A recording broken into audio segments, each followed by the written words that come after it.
Hello students, आज हम करने जा रहे हैं स्टेट फंक्शन। इससे पहले हमने डिस्कस किया था स्टेट वेरिएबल्स।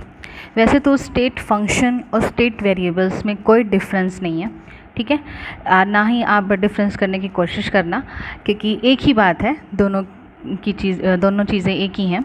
तो हम डिस्कस करते हैं स्टेट फंक्शन। स्टेट फंक्शन होता क्या है? अब जैसे कि वो फंक्शन जो स्टेट को डिफ़ाइन करे, है ना। तो सबसे पहले मैं एक स्टेट ले लेती हूँ कि ये हमारी एक स्टेट है, स्टेट 1, और ये हमारी है स्टेट 2, ठीक है। अब इस स्टेट से इस स्टेट तक जाने में सपोज़ करो ये मेरा एक इस स्टेट का ये पॉइंट है और ये इस स्टेट का ये पॉइंट है, ठीक है। तो आपने फिज़िक्स में काइनेमेटिक्स पढ़ी होगी, तो काइनेमेटिक्स में दो टर्म्स आती हैं, एक होता है डिस्टेंस और एक होता है डिस्प्लेसमेंट। क्या होता है? डिस्प्लेसमेंट। डिस्टेंस और डिस्प्लेसमेंट। अगर मुझे स्टेट 1 से स्टेट 2 पे आना है तो ये मेरा डिस्टेंस हो गया, ठीक है, नंबर 1। एक मैं यहाँ से भी, ये हो गया नंबर 2, और एक ये हो गया मेरा डिस्टेंस 3rd। तो अगर मैं डिस्टेंस की बात करूं तो हमारा स्टेट 1 से स्टेट 2 पे जाने का डिस्टेंस किसका सबसे ज़्यादा होगा? 3rd का, देन 2nd, देन 1st। लेकिन अगर मैं यहाँ डिस्प्लेसमेंट की बात करूं तो डिस्प्लेसमेंट क्या होता है? डिस्प्लेसमेंट आप सबको अच्छे से पता है कि डिस्प्लेसमेंट होता क्या है। तीनों पाथ्स में डिस्प्लेसमेंट किसका होगा? सेम होगा। डिस्प्लेसमेंट तो सेम ही होगा ना। तो इसका मतलब इस स्टेट में हमारे जो स्टेट फंक्शन हुए वो डिस्टेंस और डिस्प्लेसमेंट हमने लिए, ठीक है। तो now we have discussing definition. These are the thermodynamic function whose value depend only on the state of system, जिसकी वैल्यू स्टेट ऑफ सिस्टम पे डिपेंड करती हैं, and is independent of the path followed to change the state of system. Means यहाँ पे distance क्या था, मतलब इस पाथ में इस डिस्टेंस की वैल्यू चेंज हो रही थी, यहाँ पे चेंज हो रही थी, यहाँ पे चेंज हो रही थी। लेकिन डिस्प्लेसमेंट इज़ इंडिपेंडेंट, मतलब उसको पाथ हम कैसे जा रहे हैं उसको इससे कोई मतलब नहीं है, उसको सिर्फ डिस्प्लेसमेंट की वैल्यू जो होगी वो सेम रहेगी। अब हम करते हैं properties. Both state function and state variables are same. ये तो मैं पहले ही बता चुकी हूँ कि both state function and state variables are same. Number 2, change in value of state function. Some state function like internal energy, enthalpy, entropy gives free energy, pressure, temperature, volume, mass, etc. अब ये जो point है, change in value of state function that is equals to delta A is equals to A final minus A initial। इसका मतलब क्या है? Delta A, जब भी कभी हम किसी भी चेंज को दिखाते हैं, ठीक है, चेंज, तो चेंज होगा वो हमारा किससे रिप्रेजेंट होगा? डेल्टा से, ठीक है। तो हम जब किसी स्टेट की, अब सपोज करो मैं यहाँ पे हूँ, यहाँ पहुँच जाऊँगी, तो सीधी बात है ये मेरी स्टेट 1 थी और ये मेरी स्टेट 2 थी, तो मेरा चेंज हुआ कुछ, तो मैं किसी भी चेंज को किससे डिनोट करूँगी? डेल से। तो del A that is equals to A final minus A initial. इससे हम निकालेंगे। अब for example internal energy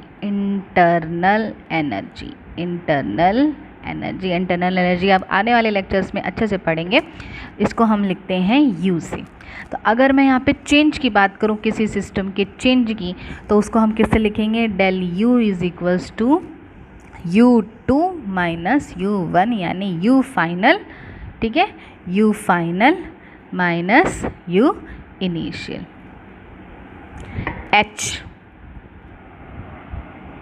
H क्या होता है? एंथैल्पी, लेकिन जब हम इसको ये लिख देंगे डेल्टा H तो ये क्या होगा, चेंज इन एंथैल्पी। इसको हम किससे लिखेंगे, H2 minus H1, H enthalpy in final minus initial, ठीक है। Entropy, delta S, delta G, ये सब हम आने वाले लेक्चर्स में इनको क्लियर करेंगे, आपको ऑल क्लियर और सब क्लियर हो जाएगा। तो ये सारे हमारे क्या हैं, स्टेट फंक्शन, सारे क्या हैं, स्टेट फंक्शन। प्रेशर है, टेम्परेचर है, वॉल्यूम है, मास है, ये सारे हमारे क्या हैं, स्टेट फंक्शन। इसका मतलब इनकी वैल्यू डिपेंड करती है किस पे, स्टेट पे। समझ में आ गया, ये पाथ पे डिपेंड नहीं करते कि हमारा पाथ कैसा है। क्लियर है। नेक्स्ट जो मोस्ट इम्पॉर्टेंट प्रॉपर्टी है वो है entropy of a state function integrated over a cyclic path returns zero, that is overall change in state function in a cyclic process is return to zero. इसका मतलब क्या है, इसका मतलब ये है कि अगर कोई हमारा साइक्लिक, अब पहले तो ये समझो कि साइक्लिक प्रोसेस होता क्या है। साइक्लिक प्रोसेस होता है कि हमारा कोई ए पॉइंट इनिशियल है और घूम के वो सिस्टम वापस से ए पे आ गया। ज़रूरी नहीं है कि साइक्लिक हो, ट्रायंगल हो सकता है,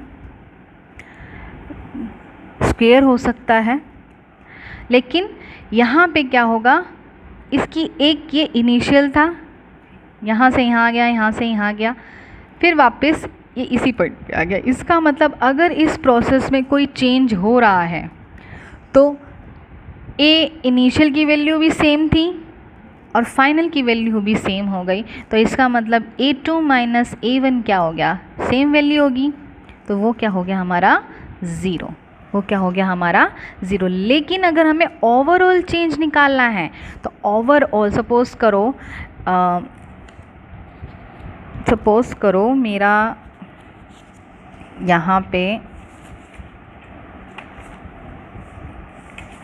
x यहीं पे ले लेते हैं, हमारा यहाँ पे x कोई हमारा फंक्शन है, स्टेट फंक्शन।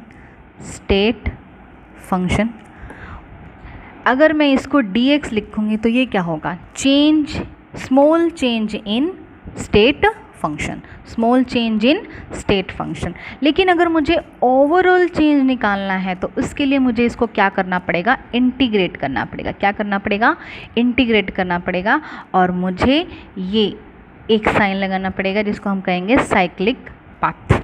ठीक है, इसको सिर्फ समझो, याद रखने की कोई ज़रूरत नहीं है। That is equals to zero. क्यों, क्योंकि इनिशियल और फाइनल स्टेट तो इस प्रोसेस में सेम होती है।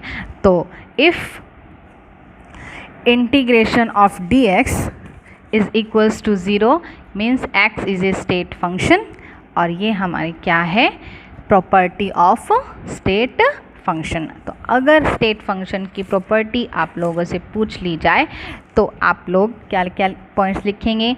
Number 1, both state function and state variables are same, change in value of state function. Number 3 is differential of state function integrated over a cyclic returns zero, means overall change in state function in a cyclic process is return to zero. ठीक है, now we come to path function. Path function क्या होता है, path function होता है जो हमारे वो फंक्शंस जो हमारे पाथ पे डिपेंड करें।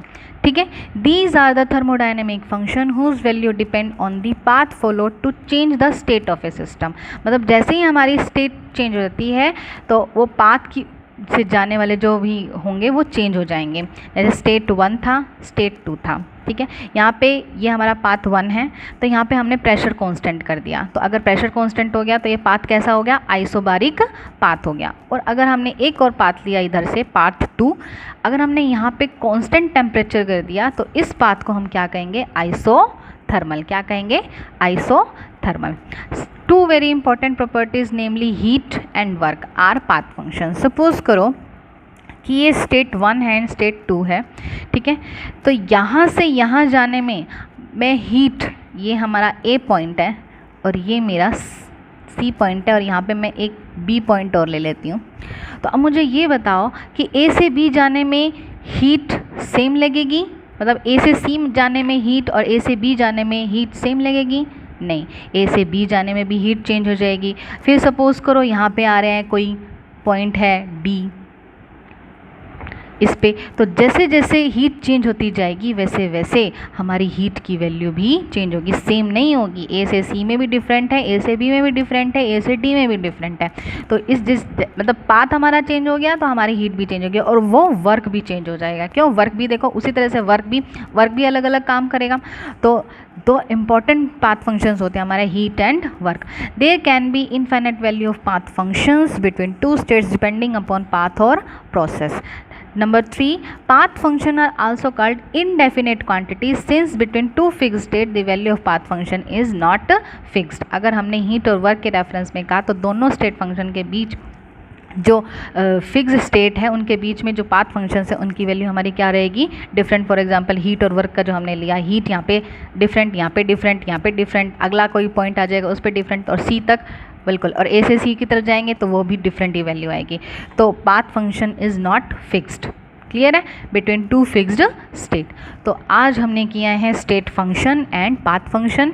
इससे पहले अगर स्टेट वेरिएबल्स आपको देखने हैं तो आप डिस्क्रिप्शन में जाके उसका लिंक देख सकते हैं। तो तब तक के लिए आप पिछला रिवाइज करते रहो बच्चों, ठीक है?